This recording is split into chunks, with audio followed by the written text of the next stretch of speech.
10-men Chelsea neutralized the Premier League leaders Arsenal at a 1-1 draw at the bridge where Chelsea could have had more. Welcome back to FFB, amigos. And today we're happy. We drew the match. For those of you who did not see it, we lost our best man. It was bound to happen. It was bound to happen. Moises Caicedo gets a red card with only half an hour of football played, and Chelsea is able to get a result and hold on to a draw with 1 hour of play. To be completely honest, I felt that those first 30 something minutes that Chelsea were playing in Arsenal, I thought it was going to be very difficult for Chelsea to score. We did generate opportunities, mostly through individual skill. Thank God that we have the amazing Esteban, who takes on players 1-2 and sort of created some chances and left a shot for Enzo, but it was looking really tight. This Arsenal that we see nowadays is a far more pragmatic. This open play, we play pretty, they're way past that now. They're into the dark arts. They're into set plays. They're into huffing a ball if they have to up there. They're throwing in crosses. They'll try a little bit of everything and not always a high line. And they were showing that. They understood that with Chelsea. They were pragmatic, not unlike Barcelona. They came here last week and they were just dumb. Arsenal are a far more pragmatic team nowadays. And we saw that. So, I was on the live. You guys, invite you, all of you, please join the lives. They are so fun. We do watch alongs for you to watch. And now that you're watching, please give us a like. Hit the button down there. Feel free to subscribe, as I'm always trying to make better content for you from the Chelsea fan perspective, but also a South American perspective, a global perspective, a Chelsea fan and football Premier League fan from afar, not from the British perspective. I'm always happy to share that. And it was, look, the watch along was really fun, and it was heartbreaking to see. It was a completely deserved red from Caicedo. He comes in really harsh. A guy that plays those tackles the way he does, the aggression that he plays with, it's shocking that this is his first red card in the Premier League, I believe, or at least it's over 100 something games. It's pretty shocking that a guy like that. That used to surprise me about Kante as well. They're going in for the ball. They're coming in behind you. They're sliding. They're really risky balls that they're constantly battling for. And somehow, no red cards. And that was the case today.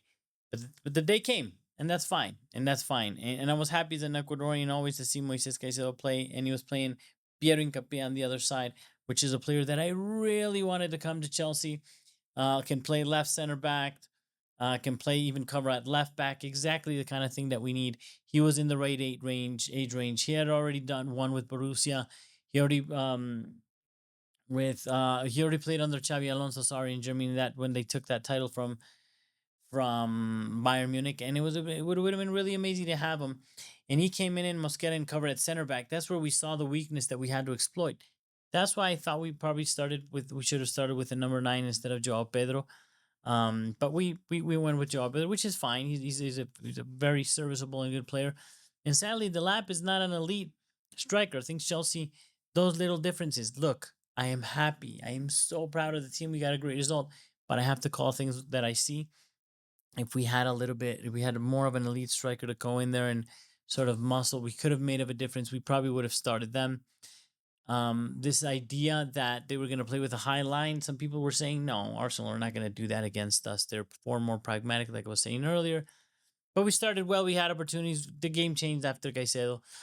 And I was on the live and I said, look, man, I think we can actually win this game because now they're going to give us a high line. Now they're going to push forward, certainly later in the game. So if we hold off the first half, which we did, and we were doing decent, we could have done something. Trevor Chalobah puts us in the lead. And I thought, man, thank God it's a Cobham guy. I love you, Trevor Chalobah.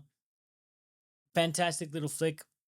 That cross that I don't like that we're putting often into the first post, but it wasn't Cucurella, it was him. Now that's different. And that first post to have one of the proper headers, that's pretty interesting because I don't know if he meant to, but he certainly scored. And for that, I was really happy because now I knew that Arsenal is really going to try to come out and push that line forward and give us space in behind. And I didn't like that we took Esteban out when we did, because I felt we could have won, and we still could have won this game. And then we saw it in the run of play. To be completely honest, that high line came and we had opportunities. But inevitably, as organized as Chelsea has become, at better as defending is that we've become, which we have, we inevitably made a mistake. It was just a matter of time. Like, it was a matter of time for somebody that plays aggressively, like Caicedo, to get a red card. It was a matter of time that we would fail. This is just an old ghost. Ball into the second post, and we have nobody there, or one guy against two. We had Malagusta with two players on him. That was impossible. I'm not sure who didn't follow him, but it was certainly not going to happen that he was going to win that. And the match is drawn. However, the rest of the match, I felt really confident that we could have won. And not because it was like a XG or a huge opportunity one-on-one with the keeper, but because of the way the match was playing. Then we brought in the lap, which I think did not do a good job. Um, and the idea was for him to hold the ball up and play Pedro Neto, which Pedro Neto, Pedro Neto. How could this guy run so much and be so aggressive? I saw him on the left, I saw him on the right. We changed his positions. And man, at the 90th minute, he was the guy that was called upon that if the lap was able to hold it up, or anyone, that he was going to run 70 meters into the opposition field, which he did multiple times. So great. We brought Garnacho in to make room for Estevao, and that's my point. I don't like Garnacho. Everybody knows this, especially when you need something special. He's not special, man. And he hasn't proven to be for Chelsea. So I wasn't excited about that, to be honest. And I don't think it turned out to be a thing. Somebody in the chat was telling me, no, but Luis, he defends. Oh, really? I mean, he ain't no Pedro Neto, and whatever, fine. From the perspective of Arsenal, I think they made a couple of mistakes. They did dare to play the high line and take that risk, but then they started insisting throughout the whole match to try to play through the middle. Maybe because the presence of Martin Odegaard coming into the game, just trying to play through. And Chelsea were defending in a low block, obviously, and it just seemed dumb. The only joy that they found was actually putting in a cross. And the only time they made us nervous is when they lobbed the balls in. Let's say, like we would call like an early cross, but lobbed in. Those made Chelsea nervous. We still struggle with those. I don't know why I didn't see more of those. They could have dropped their line to a mid block, and to have space and to lob those balls in from way behind, or put in crosses. I just don't understand it. You have a guy like Marino, stuff and strong. You have Gyökeres coming in. There's a fox in the box, a nine. They try to play through, and I think that really played in our favor. That granted us many opportunities for Chelsea to take on the break. Sadly, we weren't able to do it, but I had really high hopes.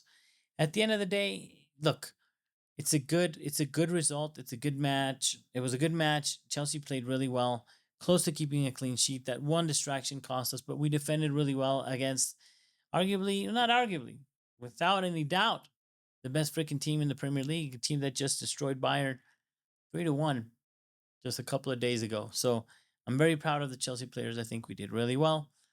I look forward to the matches coming up. Arsenal, now they have what's quote unquote an easy run of games. We know that in there's no such thing as an easy run of games in the Premier League. Like easy. But if they do handle business in a way that Chelsea couldn't last year in their run of easier games, we could be looking that they're coming out in January pretty much well ahead and very hard to catch. Man City dropped off. Liverpool surrendered, it seems, and it was down to Chelsea. And I'm not saying we can't still put pressure on them, but man, to be honest with you, man, we were so close. If we would have beaten these fools with 10 men, it would have been just so fantastic. We could have done it, and the race was really on. But it wasn't there. They're ahead. They're clear, I think, 5 points of Manchester City. We're close in behind. The Premier League needs them to falter. They will at some point, if the famously bottle jobs. We're hoping that it happens just to make it more exciting. And I think it's our obligation as Chelsea Football Club to be there. If this is not going to be a 90-something point season and Arsenal seem to drop off since the other two, Liverpool and City, dropped off, they're going to give us a chance. We have to be there to claim it, or certainly up in there. And I think we can. So sadly, we don't have Caicedo coming for the upcoming games. with this kind of red card, it's anywhere between 1 and 3, depending if they appeal matches that he can't play normally. It's a great opportunity for Andre Santos. Sadly, we have Isugo and Lavia out. I believe Isugo still, but certainly Lavia out, which is tragic because we have like supposedly such depth and strength in midfield. And when this happens, when we need it, we haven't been able to give the guy a rest. Now he's going to get a rest, at least from the red because of the red cards, which is good. He's still going to be able to play. I think we play Atalanta for the Champions League. I hope to be doing that live as well. So look, on the bright side, we still got a result. I'm not sure we could have gotten a better result if we were 11 against 11. I think we had a better chance of winning with 10. I know that sounds crazy, but that's what I feel. What I think. Let me know in the comments if you disagree, or if you agree, because it's kind of an extreme take. Some might think, but I think that rest is going to come good. It's going to give Andre Santos, I'm assuming, a run of games, especially because we can't burn out James. That today, Reece James ran up and down in the 6, in the 8, did a lot. Pedro Neto did a lot. And that's another thing, guys. It's a problem when you get a red card. The painful part is that there's a lot of exhaustion from the rest of the team. And we're probably on for a record this season. You guys remember we had 5 and 6 or 7 red cards at the beginning of the season, and now this one adds to it. If you add them up, that's just more hard miles that hard yards that they have to put in that the team to make up for that when that happens. But again, thank you so much, Chelsea players, for putting in, I think, a good performance, a solid. It was a lot of camaraderie, a lot of fight, a lot of grit. There were some fights with Incapi here and there. We showed the aggression. Sadly, that regard was a little bit too much. But I'm happy. I'm proud. I'm grateful to you guys. Thank you so much. Thank you to everybody that joined the live.